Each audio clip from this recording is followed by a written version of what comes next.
part of this special event. Oops, okay, that's recording. Anyway, so just as a short intro, I actually had two businesses now. Pink Tank is one of them, as you can see from the background. I would have done a better job if I had graphics, but this would do. I have another firm that I'm also managing now. But prior to that, I've been based here in Singapore for the last 15 years in the media industry. Prior to Singapore, I've been in Hong Kong as well, 5 years. And prior to that, I've been in the Philippines. I think that's just a very short intro. We'll go into more details, I think, later. But again, very privileged and happy to be part of this event today. Thank you so much, Pinky, and it's lovely Oh, having you. oh, sorry, I didn't answer the superpower. Do you Uh-huh. want me to answer that now? Yes, I'll just, Or yes, please. yeah, so just kind of like as a superpower, I think I've reflected on that question, and honestly, Kanika, I'm sure you'll agree with me. The superpower we have right now, I would say I'm a woman. That's my superpower. And in celebration of International Women's Day, I believe that it encompasses all because as a woman we are multi-skilled, we are able to multitask. I mean, I cannot Yeah. think of any any other important ability in our day and age right now, but I mean, I want to really put a highlight to that because the superpower is really being a woman. Absolutely. That was so beautifully put, Pinky. Kudos to you.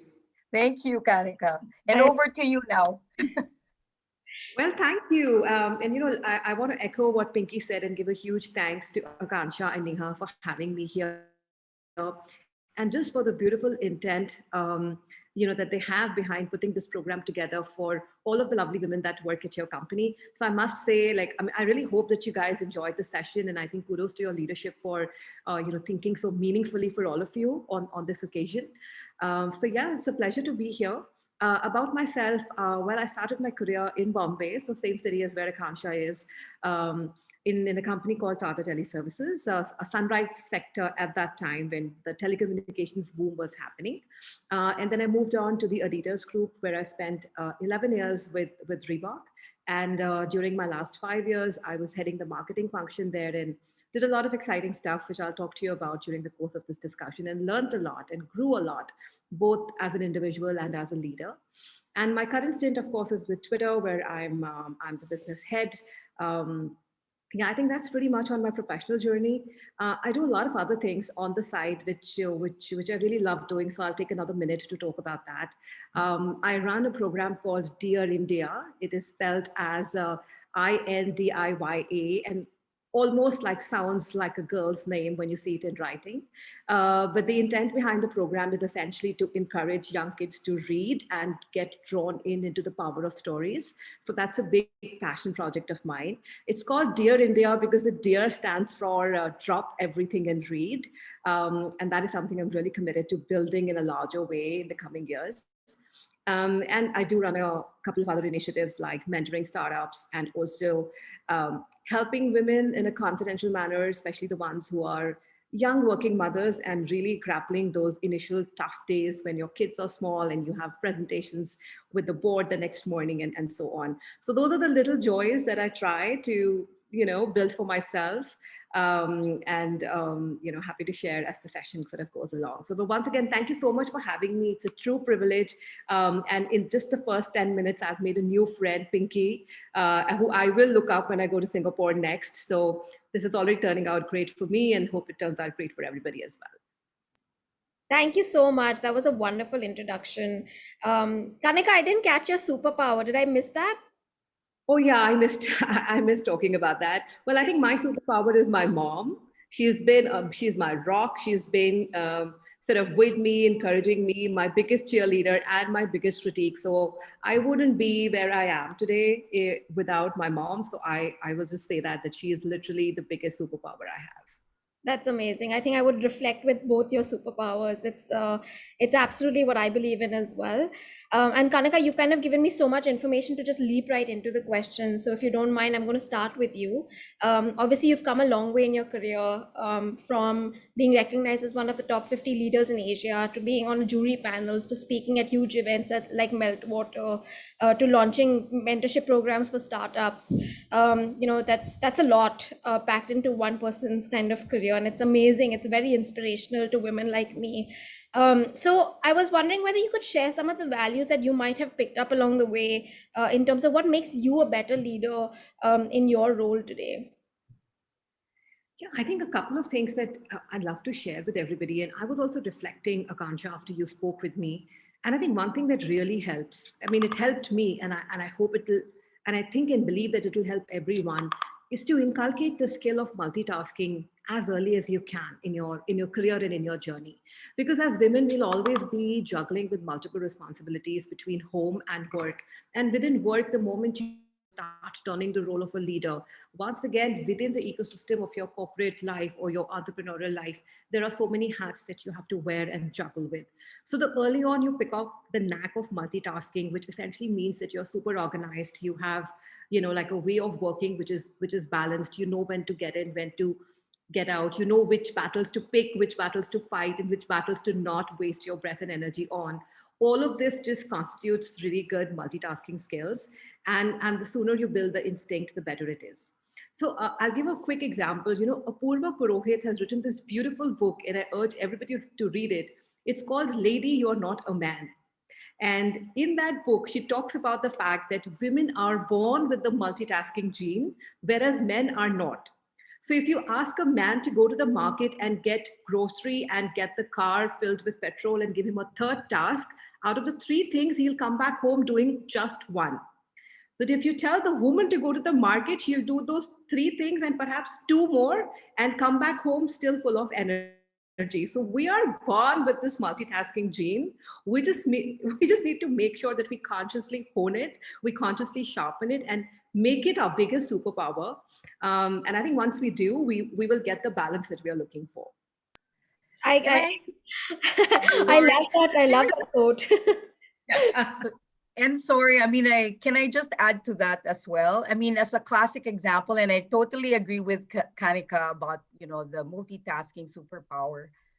It's just a classic sort of scene where you're in the car, how the man would actually tell, you know, the woman to kind of turn down the volume because he's kind of getting lost, in terms of like finding directions, right?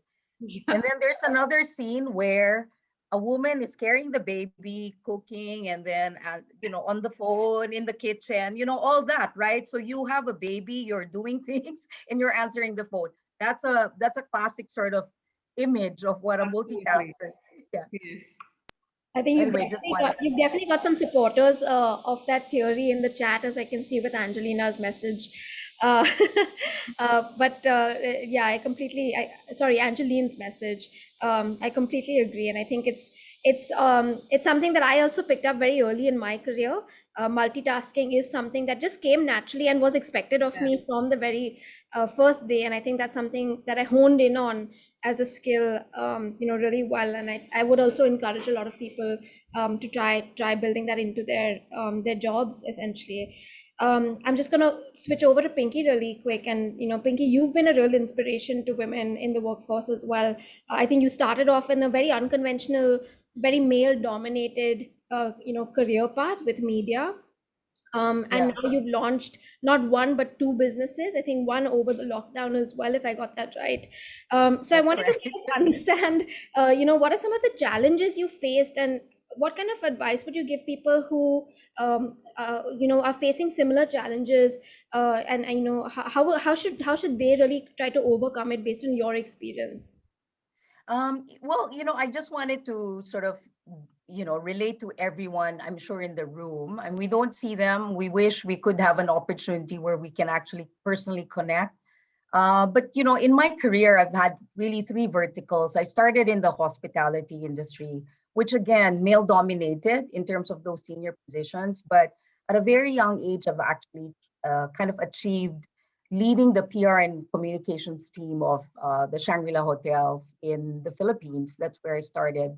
I know we're going into like decision making in terms of career paths, but I pivoted very early after 7 years, and let not um, our women genes, which is another superpower, fool you. But this is my third sort of iteration of my career. The second path I took was media. I did the leap. I did a change in terms of uh, um, a paradigm shift, because from PR comms marketing, I went into sales, which, to be honest, is a very uncomfortable, place to be in if you're a client, right? You've always known to be a client. So do not be afraid of taking those risks, especially I think this group, this lot that we have at the moment in terms of our audience is a young group. Take those risks while you still can, and be brave. That's what I say, because you can still make those changes as and when, that sort of, fork happens on the road, right? You can always kind of backtrack and then correct those sort of decisions. Anyway, but having the second vertical, I did the media industry, which I've spent a lot of time on, and that's a total of like really 15 years. That's a male dominated industry, that's true. But I have to say, I mean, this whole women empowerment concept, I think, as we've shared, AK, before, it kind of takes away, we get disenfranchised when you say women empowerment. We understand that there is a need, but you have to claim it. You have to show up, be at the table, and be present. You have a voice that you need to obviously share. So be not, afraid. Just be courageous in kind of like presenting yourself and being there, being present. That's what I would say. Show up, and do not be afraid to like lend your voice. I mean, of course, you have to be substantial. I always find sitting in sort of conference rooms and boardrooms and meeting rooms, there are a lot of people who want to talk, just to be present. But that's not what we're trying to like promote or achieve. It's really, being substantial and having a voice when it matters, right? So be present, show up, and be there, and then take those risks, and be courageous enough to actually take those risks. And while you're young, I would encourage that, because you have time. Do not despair. If anything has taught you with this pandemic, which is the great equalizer, we can start over. Always start over. There's always kind of like tomorrow. Yeah, absolutely, Pinky. And if I may, just add to that, I really like the point about, pivoting in your career, because what it does, it lends a very, very interesting dimension to your personality. And as you grow in your career, the fact that you could pivot with success will just add tremendous value and sheen, and it'll actually help you accelerate your career. So if I take my own example, I also pivoted from marketing to sales. And I relate to what you're saying, Pinky, because from being the person who signed so many checks for like so many, you know, media collaborations, I became the person who was asking for the check. And it's never an easy journey. But the Yeah. fact is also very fulfilling because it is so challenging, and it actually overall adds to your skill set. So I completely concur to the fact that it's always great to sometimes pivot in your career. And I guarantee you that you will either learn from it, or your career will get accelerated, or your personality will like completely bloom. And instead of becoming stagnant, which happens to so many of us, you will Yeah. perhaps just go on a Yeah. complete. Yeah. They say that discomfort and growth can't sit in the same room, right? Absolutely, yes. Yeah, so you actually grow when you're in this place of discomfort. So do not be afraid of that discomfort, because Absolutely, yeah, Absolutely. that's when you grow. yes. And I wanted to like also, encourage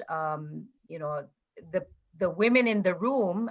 We may have other men too, to actually like really support other women as well. And I think we'll speak to about that and share more about that aspect later. But I'm just very glad that Kanika and I have the same sort of experience in terms of our career path and journey. And we may not have the same experience as the rest of the people who are in the room, but we can guarantee that there will be elements of that. And Yeah. at every step, we just have to like be mindful as well. I think that's the important thing, because when you're so busy, you tend to forget, right? And then you get you lose focus, you get distracted. So just bringing it all back to the breath and being mindful. I think we're all practicing some form of like meditation practice and all that, but it's always good because that centers you too. You have to try and do that. So to me, it's important that, regardless of what goes around, you're anchoring yourself. And then you get reminded of like what's important to you, what your values are, what you want to promote as well, what you stand for. You just center yourself like that. In any of the situation we get faced in. And I think just to kind of close on the whole career pathing and journey, I mean, I've always had this challenge with promotion because Mhm. my bosses are always like kind of, I mean, and it's true, it's male dominated. And Angelina, who is one of your colleagues, can actually confirm this because it's very hard to actually try and get your agenda forward, or, especially in my career at Discovery Channel, for example. I was there 8 years, I've had 5 bosses. It almost feels like I always would start over every time there's somebody, a new New. boss comes in, right? Yeah. But yeah, but you just have to keep trying. You don't stop. The opportunity will come, and they say that opportunity, uh, there's no such thing as luck, right? When the opportunity comes, you're ready. That's Yeah. when you take. There's no such thing as luck. You just be have to be prepared. So when the opportunity comes, you're ready. And that's what happens to me. What happened to me? I got promoted. I moved to 20th Century Fox on a higher position, which obviously was kind of like, I really thought that was my third act. And that was the other thing. You think it's the final, the end. It's never the case, right? So just keep moving. You have to keep moving forward. Yeah. Absolutely. I agree with you 100%. And if I remember correctly, and I hope you don't mind me sharing this, Pinky, but in addition to obviously being a woman in a primarily male dominated industry, you also had another challenge in your career where you faced redundancy in one of your roles. Is there any advice that you would give, our audience? Because I think it can be a very demotivating factor, whether you're a man or a woman, to come out of that and really find the motivation. Find the motivation. You've thrived. You've built two very successful businesses on the back of that. Is there any advice you would give our viewers today, coming from that experience? Well, I mean, and I corrected actually Akanksha earlier when he said two successful businesses. My criteria of success is obviously my own. I mean, I can't say there's a big revenue windfall on my business. I'm still trying every day. Think Tank is a licensing agency, and we represent Discovery Channel, Animal Planet, and Asian Food Network, as well as Sega Sonic the Hedgehog. It's licensing and merchandising. That's my area. It's consumer products. The other business is Ghost Asia, which is a decor finishing and furnishing business, which I felt was important. It kind of opened up a space when we were in this whole pandemic, because everybody, as Kanika pointed out, resilience is obviously important in this day and age. When you pivot, resilience is one of the 21st century traits that most companies, senior executives or CEOs and CEOs actually look for in an executive. You need to be able to get to a place where you're comfortable pivoting, changing, adapting. That's resilience, right? So I created that business because I felt there was a need in this time of the pandemic. People spend more time at home for work and play, right? So for rest, work, and play, they spend more time at home, and therefore people want to dress up their homes and all that. So we felt there was a need, and we just wanted to kind of add to that mix. And we're still trying. Right now, we're still trying, but that's a very exciting new area for me as well that I'm learning now that my third vertical is this journey of an entrepreneur. But the redundancy, I think I never thought I'd experience it. And just to share with you, I felt like my world collapsed, right? Because all I ever knew was work, work,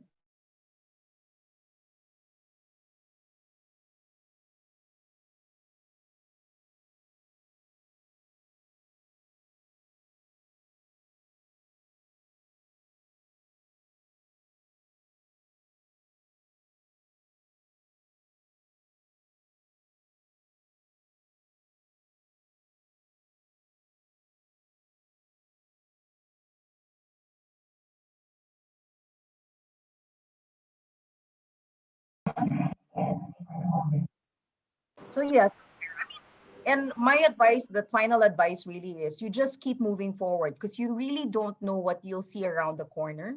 You have to just keep moving forward. Of course, in terms of like motivating yourself and feeling dejected, it's all normal. We're all human beings. We'll feel that, but you take time to be mindful and center yourself, and then just keep moving. And I think in a space like that, you have to learn to build gratitude, because once once you understand gratitude, and regardless of where you are in place, you'll start building that positive energy. And once you feel that gratitude and practice that also, I think that's just going to help you keep yourself moving forward.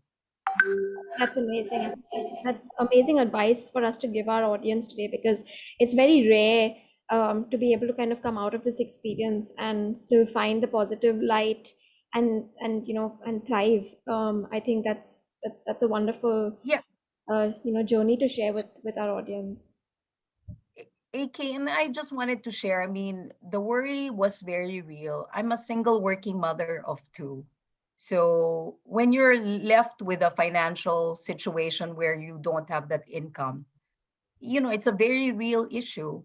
And I just wanted to, I mean, it's still work in progress. Please don't get me wrong. I think, and that's the reason why I wanted to show up here, because you want to make a difference in people's lives. And then in right now, it's in my daughter's lives, right? I want to make sure in a very minute level, you want to be, or, on a nuclear level, you want to be able to help. But I also still want to be able to reach out to other women and share my story, maybe inspire them also to keep moving, right? And that's why, just on a very basic level, connecting with you and Kanika is a blessing for me too. Absolutely. I think that's it's wonderful. You mentioned you have two daughters, right? In our earlier conversation. Yes. And I think that's common between us, Pinky. I too have two daughters. Oh, really? I'm That's actually I'm actually expecting my first child. I don't know whether it's a boy or girl. So I mean, I'm gonna throw. congratulations. Thank you. I'm actually gonna throw this question out to both of y'all. Is there any advice that you would give, working moms? Because I think that's an entirely different challenge that exists for women in the workforce, that men don't necessarily experience to the same level, because there's such a high dependency on the woman, especially when it comes to feeding in the first few, I wouldn't say months, but years. So Absolutely. what would be the advice that you would give in terms of whether it's planning or whether it's getting back to work? What's some of the guidance that you could possibly provide our audience? Kanik, I'm gonna maybe start with you. Yeah, sure, Akansha. I think a couple of things that are top of mind for me, and I'll be, very honest in sort of, calling that out. I think the first thing that working mothers have to be prepared for is that one way or the other, they have to live with guilt. And that's fine, because the guilt is not going to magically go away. So if you, leave your, let's say that you're well educated, you've put a lot of effort into your career, and then if you leave your career for your baby, you will always feel guilty about wasting your talent and potential. On the flip side, if you're working and you're trying to have your career while having your baby, you will always feel guilty about not spending enough time with your child. So one way or the other, man, this is part of your life. So the better thing to do is just to accept it and move on, because there will be moments where you will feel less guilty, and there'll be moments when you will feel overwhelmingly guilty, but you'll never be free of it. And I think that's okay. I think that's part and parcel of being a woman. And it's actually a great reflection of how resilient we are and how determined we are to really make a place for ourselves in this world and really have an identity which goes beyond being somebody's wife or mother.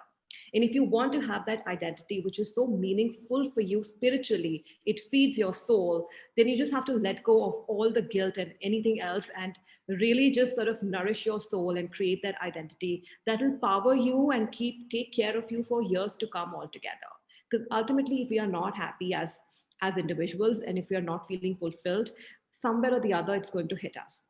And if being fulfilled and being happy means having a career and a baby, then let's just take the brick and the pats that come with it and just just go with the flow and really nourish our identity and soul. So I think that's the first advice that I'll give to everybody, that to hell with the guilt, it doesn't matter as long as you're nourishing your soul and you're happy doing what you're doing. The other thing that I would say as an advice is to just be very mentally prepared that it's, there'll be days which are going to be hard, and there'll be days when it is going to be amazing. It's not going to be a linear ride, and there are going to be peaks and troughs. The interesting thing about peaks and troughs is that eventually they fall into a pattern and you figure the pattern out. Believe me, you will master that pattern, and that pattern is going to be unique to all of you, depending upon your individual situation and circumstances. But initially, when the peaks and troughs will happen, it could be jarring, it could be hard. But once they fall into a pattern, you will be the master of your life. It's almost like climbing a mountain, and that mountain is really hard. But once you climb right there on the top, the view is stunning, it's stimulating, and it's beautiful. So you just have to climb that mountain, remember, and once you're on the top of it and you figure things out, then believe me, it's absolutely rewarding, and you like where things will take you. And lastly, I think the third thing that I do want to say is, think of yourself like as a glass, right? And if the glass is not full, how will you pour and give to others? So Yeah. you need to be full yourself. An empty glass does not pour.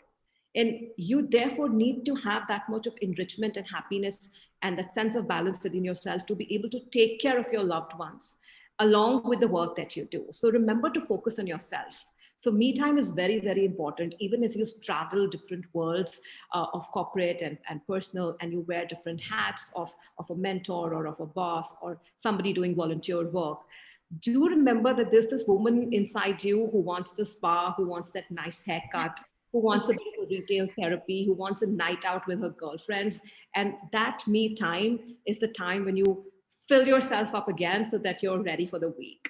So yeah, I think those would be my 3 top tips on anybody trying to straddle both the things. I actually got goosebumps while you were saying that, because I always thought of it from the flip side, right? I always thought of it from how will I get back to work? But I never thought about it in the sense of, if I give up work, what is gonna, what's gonna happen to me then? Because it's always been the baby as a priority. But you're absolutely right. I would feel guilt either way. So Yeah. no, it's very interesting. It's a very interesting piece of advice to put the guilt aside. It's gonna happen. Just deal with it, and then Yes. get on with life, because that's that's the way it is.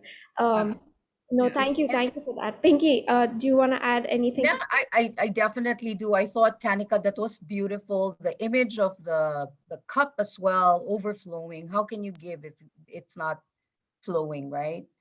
I think the point of I mean the advice, of course, it's a constant struggle, our work-life balance, and and that's a constant theme for all our HR HR teams, I think, in the world, right? Trying to manage work-life balance. Not to take away from the mothers, because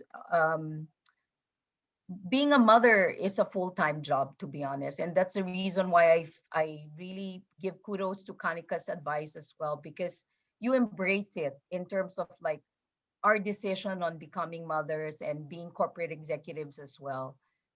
We have to make peace with the realities and just do the best we can, right, in terms of our roles, both at home and in the workplace. But if you do decide to become a mother, there's no shame, because that is a full-time career, and every strong leader, there is a mother behind that, as everyone knows, right? Absolutely. But in terms of, I think we're very blessed in Asia, because especially in the countries where we live, we have other mothers taking care of our children. That's not the same in North America or even in Europe, where you know um, domestic help is available, right? Only the really wealthy ones could really afford. Um, but we're very fortunate in Asia, where we are able to get help, outside help, and we take them as our own in terms of domestic help. And without them, I don't think I'd be able to have been successfully, do the career I've done in the last 20 years without that help. So I also give recognition to all these women helpers in our homes, because really they make the society run. If it weren't for them, uh, all these CEOs and heads of businesses, women, both men and women. The other thing I think I wanted to also share, because in reflection of International Women's Day, we put a light and focus on the women. I think it's also about time to actually also kind of give the the voice and put a focus on men in terms of their platform, because we need them to actually really share the voice in terms of putting a light on women. I think that's important too, because we need men supporting women, right? I mean, all these effort that we do in terms of women empowerment, if it weren't for the men also, and I say this because we want to engage them and encourage them to actually support the women, whether it's policies, whether it's laws, whether it's whatever it is in terms of governments and countries, right? But on a very basic level, in your home as well, I think you need to have that conversation with the men and make sure that they understand the role of women and how to support women. Um, I Yeah. mean, it's not so much of like it doesn't really truly answer the question, but I just wanted to have that sort of reflection. I just defer to like Kanika's advice on managing home life balance in terms of that work and um, being a corporate executive and a mother. So I think that actually captures all that advice anyway. Yeah. Pinky, something that you said actually it reminded me of an incident, and I just want to share it with everybody. You spoke about the help that we have at home that enables us to be mothers, and that's a very true reality of, especially people in Asia. And I want to share this one instance with everybody where, one day I got back home at about 8:30 in the night, and it was a really, really rough day at work. And I walked in and I saw that my cook was still waiting for me because she wanted to make sure that I have a hot meal, before I closed the day. And nobody else was there, so I just sort of got talking to her while having my food. And I realized that this poor lady hadn't seen her son for 6 months, and her son was in the village, and she was just sort of slowly and slowly collecting money to, a, of course, have a living in Gurgaon, and b, to save enough to be able to go back and see her son.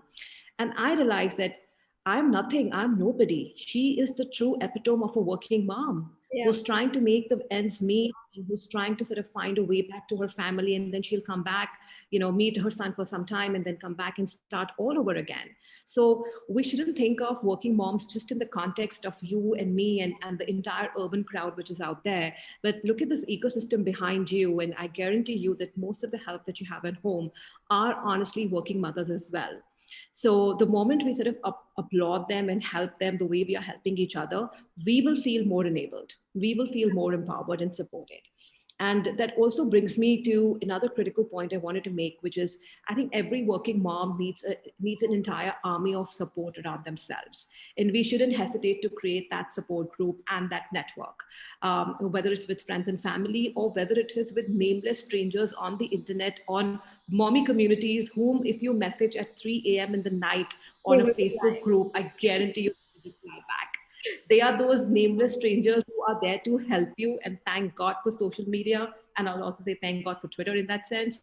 But really, like, acknowledge and empower the women behind you who work at your home, but also create an amazing support system of friends, family, and social media who can be there with you, like, to help you through the smallest to the biggest of queries that you might have at ungodly hours of the night. Yeah.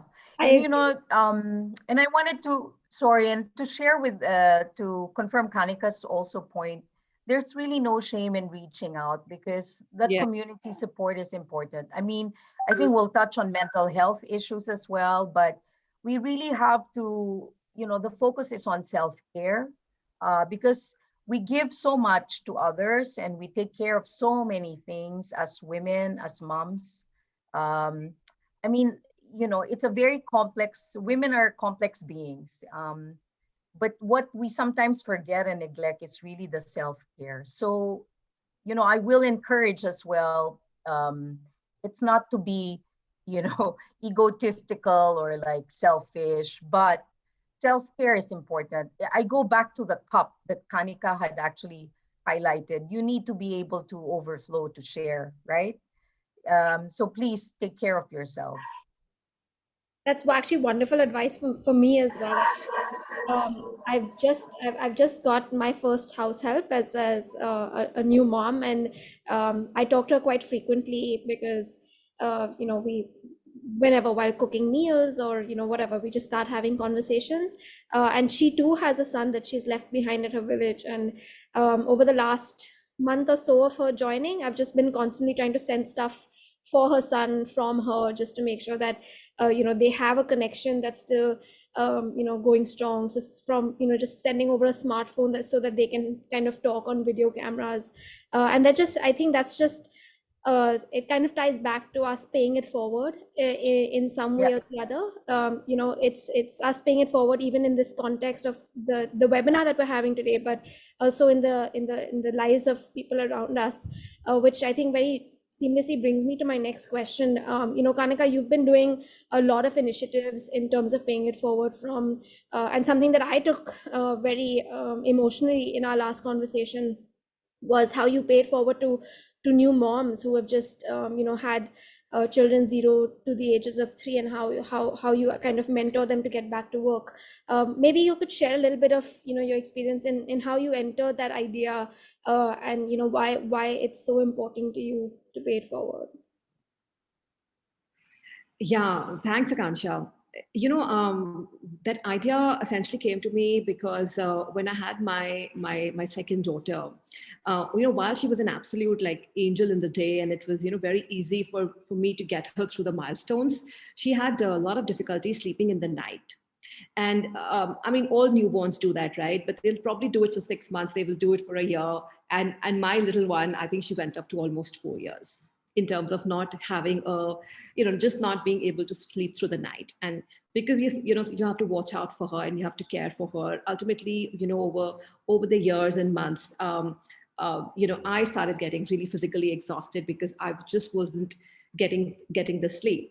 And there was this point for me. I think she was probably about 2 years old or a little less, and pretty much every single night had been disrupted for almost 2 years. And I remember, I kind of thought I have gotten used to that rhythm, really, and I wasn't exactly paying attention. And I remember there was this one moment where I stepped out of office and I had a meeting to go through, and I just started shivering and shaking in the car, and almost like had a breakdown where I was crying, and I really had no idea what was happening to me, or why was I crying. And I remember I was in an Uber, and I asked the driver to take me to a clinic that I frequent. And God bless that Uber guy, because I wasn't even able to change the destination on my phone, but he was kind enough to drop me to that clinic nevertheless. And thankfully my doctor was there. I didn't even have an appointment, but thankfully she was there, and I ended up meeting her. And um, it was while talking to her that I realized for the first time that I'm actually mentally and physically exhausted. And um, like I hadn't like really thought about it like that. And she made me realize that one way or the other, you need to calm down, and you need to figure this out, because this is not a pace at which you can continue. So I think the counseling that she did made a huge difference to me. Um, and I don't want others to be in a situation where like something has to happen to shake them to a point where they realize that they need help. And I think from that experience, this idea was born that maybe I can help others. Of course, I started that when I was myself better. So I first went through the process of figuring this whole piece out myself in terms of my mental and emotional well-being. But once I did that, I did want to do something small to pay back, because that experience had been really overwhelming for me. And kudos to my doctor for helping me out of it. And that's when I started doing that. And where I got in touch with a few young working mothers and just started speaking to them. And they were coffee conversations, which evolved into mentorship discussions. And it made me realize that all our challenges are ultimately the same. And just by being there for each other just by making, that person realize that you need that time for yourself, or you need to figure this out, or here is a shortcut way of doing XYZ thing, is just so, mentally stimulating, and it gives the strength. And frankly, the challenges are limited for a certain duration, right? It's mostly when your child is just born to the time when the child is up to 3 to 4 years of age. After that, it does get a little bit better. So if you can just be there for somebody during that intense period of time, I think it really helps that person. So while I was doing this in a more of a one-to-one confidential fashion, I do now plan to launch it in Aakanksha. I haven't shared it with anybody. I'm sharing it today for the first time. I do intend to launch this formally next month. The program is going to be called The Streak. It's called The Streak because a group of tigers together is called a streak. And I think women together are no less than tigers. And together we roar, and together we create a tribe that helps all of us to move forward. And Streak is, I wouldn't call it a mentorship program, but it's like a coffee and conversations program for young working mothers. And hopefully it rolls out next month, and hopefully it helps somebody in some small way. So yeah, and it's which has enabled me to sort of even share this today. I feel a little conscious sharing it. But yeah, I hope it rolls out well, and I hope that it helps. I'm so Did, sorry to put did I spell that correctly, Kanika? Yes, that's correct. The Streak. Well, congratulations. Aakanksha is frozen again, but I wanted to like pick up on that one. Congratulations. First of all, I love Dear India. Sorry, AK, I kind of took over. That's okay. I didn't realize I was frozen. Can you guys hear me? Yes, now we can hear you. But I was just sharing with Kanika, congratulations. First of all, I love Dear India because reading I think is super important, which people now tend to forget with all our digital devices. No offense meant to Twitter, because obviously your how many words doesn't really account for full reading. So I'm pretty sure everyone still picks up the books.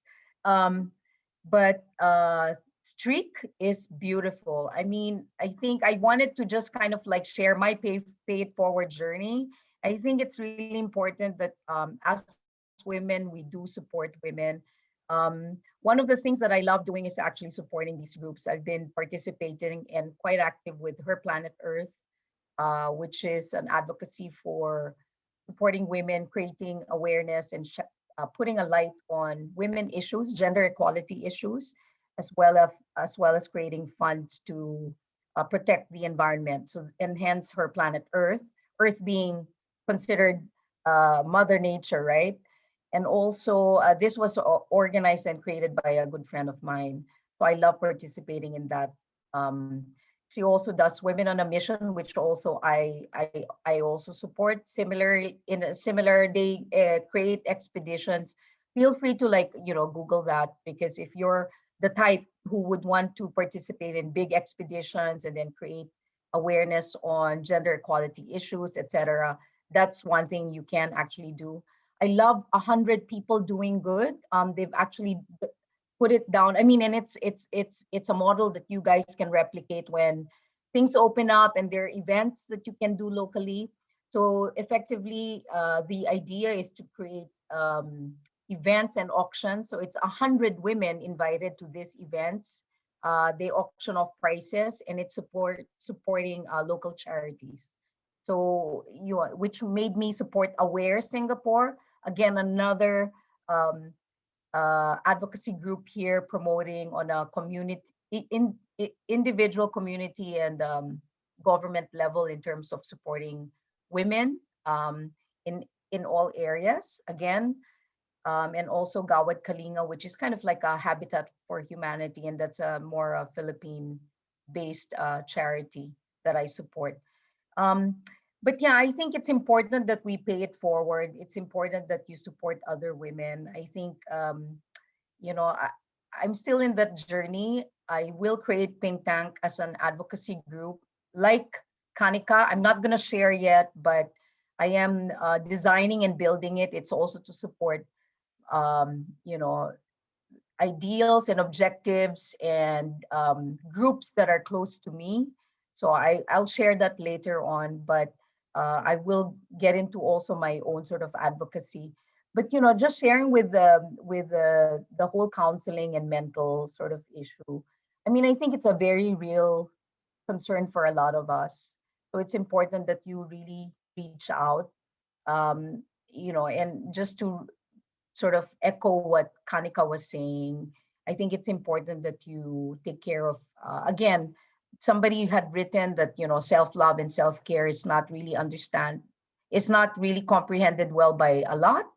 But I think you really have to, I mean, it's small steps, but yet, it's not it's not something that's complex to do. It's just as simple as like taking breaks, for example, and really being mindful of your own needs as well, so you can actually provide for others as well. But it is something that I will encourage and will keep continuing to tell people to like look after themselves. That's amazing. Sorry, I didn't realize I'd frozen. I seem to be having some internet trouble that comes with working from home. But I think Kanika, Pinky, you guys have been a real inspiration. I'm just conscious of time, so I'm going to actually ask all the attendees if you guys have any questions at this stage that you'd like them to answer. Either raise your hand or just drop it in the chat, and we'll make sure that we answer that before we close the session.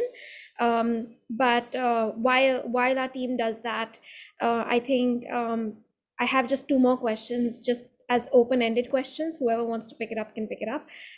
But my first question, which is actually, I was quite intrigued when I was putting down some of the things that I'd like to learn from you guys personally, is what was the kind of best and worst career decisions that you think you've made?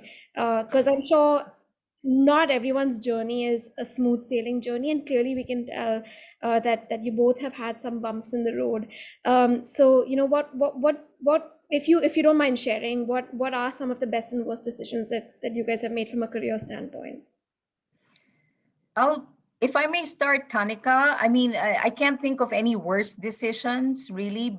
I mean, I honestly, I mean, and I say that with all sort of candid truthfulness and honesty, because you don't want to regret any sort of decisions you've made in the past. You can only learn from them, right?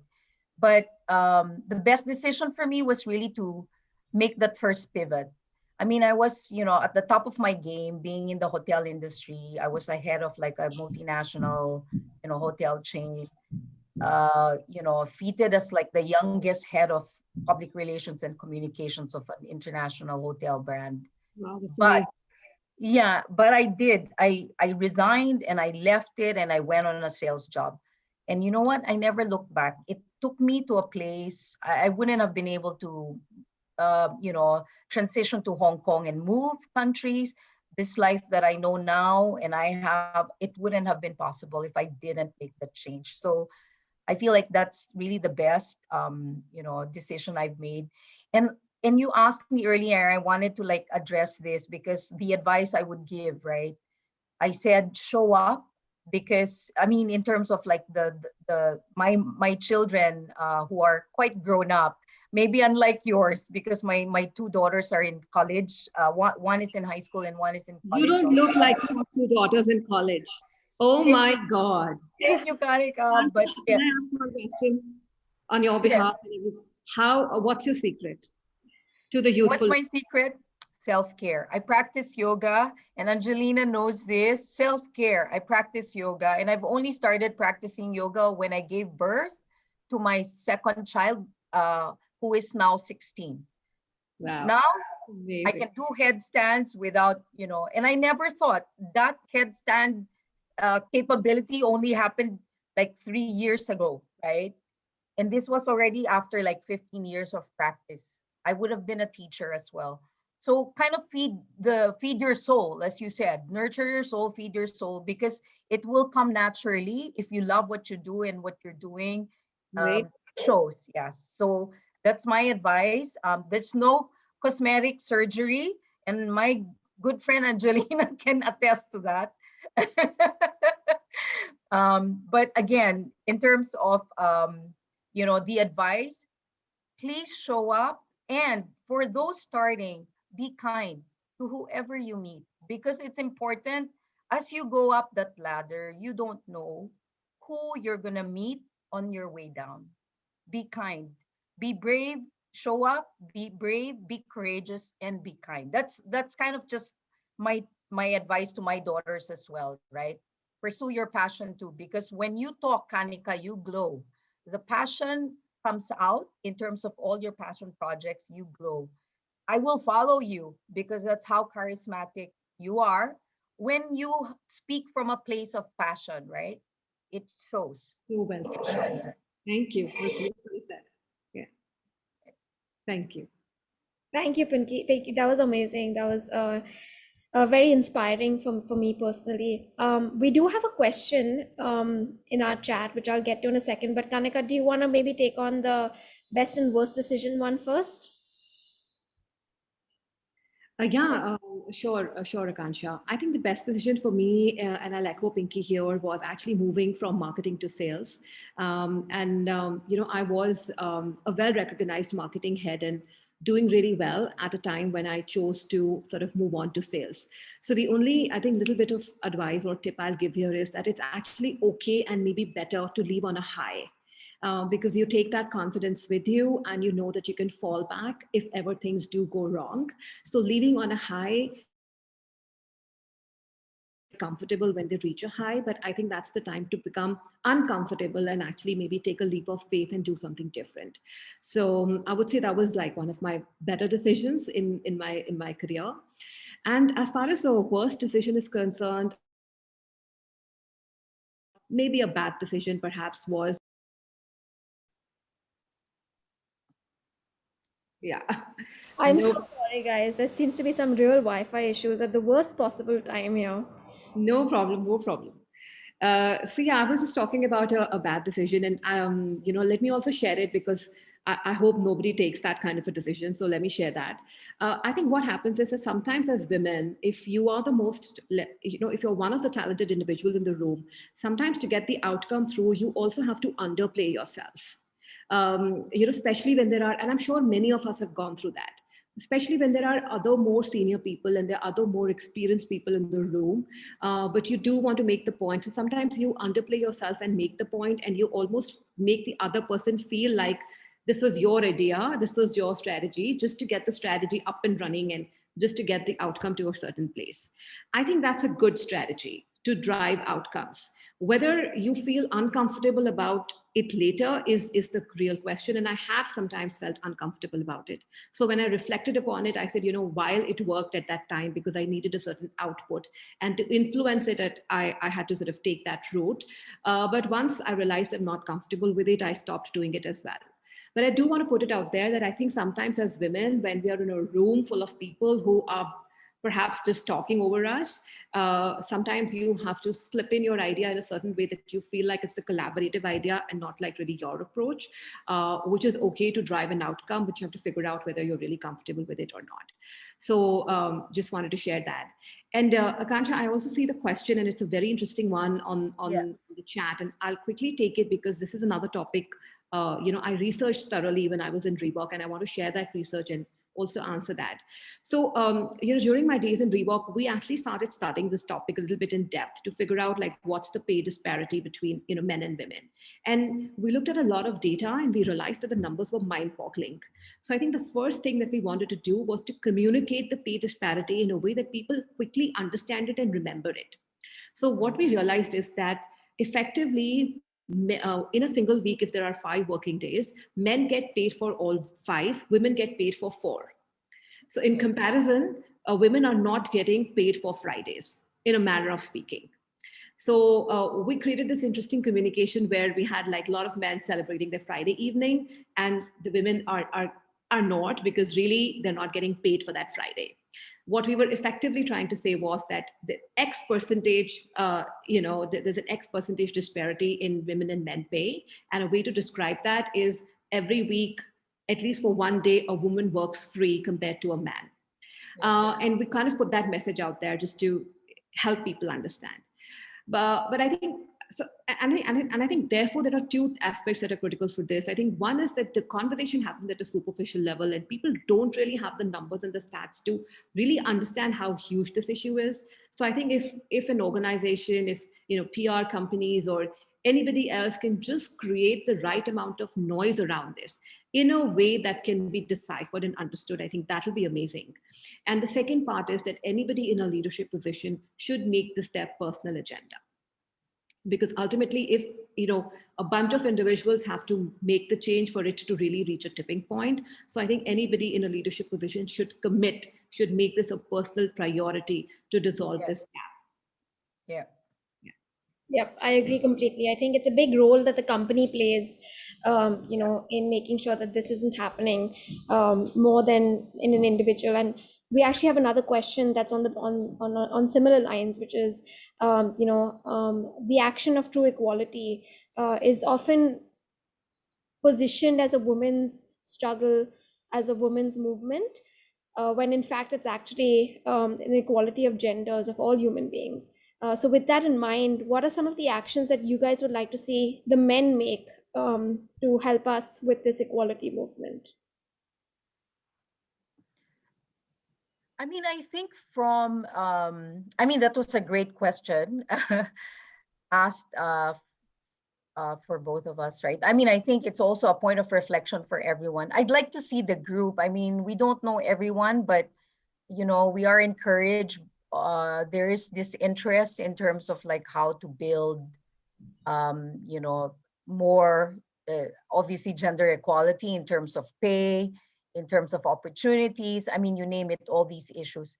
And we if you are in a leadership position and you're a man, I think even for women, regardless of your gender, actually, I think it's really putting forward like policies. If you are in a position where you are able to influence, propose, submit, I mean, because we can only do so much discussing and talking about it.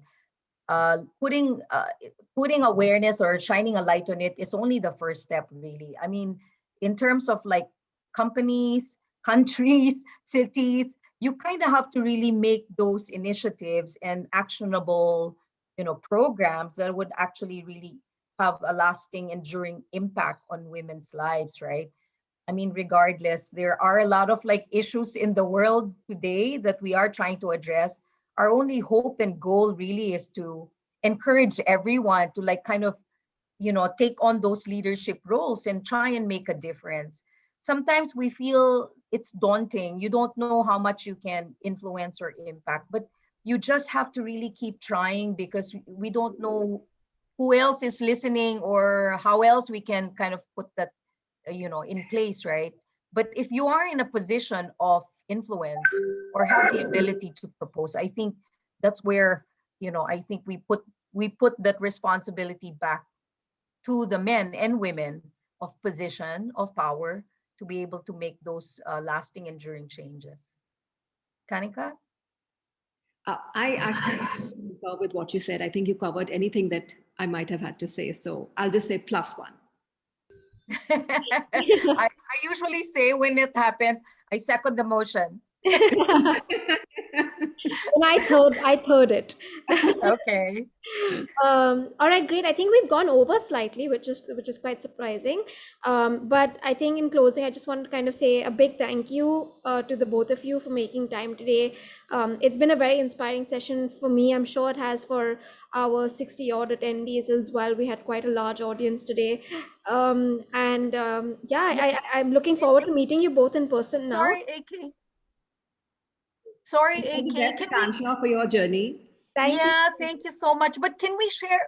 Can we have like a minute? We wanted to like share our tips. I don't know if Kanika had prepared, but I did prepare tips Okay, that I go. wanted to share. Because Please. just and this is and this has been sort of passed around in terms of International Women's Day, but I've seen this and I just wanted to like repeat and reinforce and highlight it, I suppose. And it says, to the women who are labeled aggressive, continue being assertive.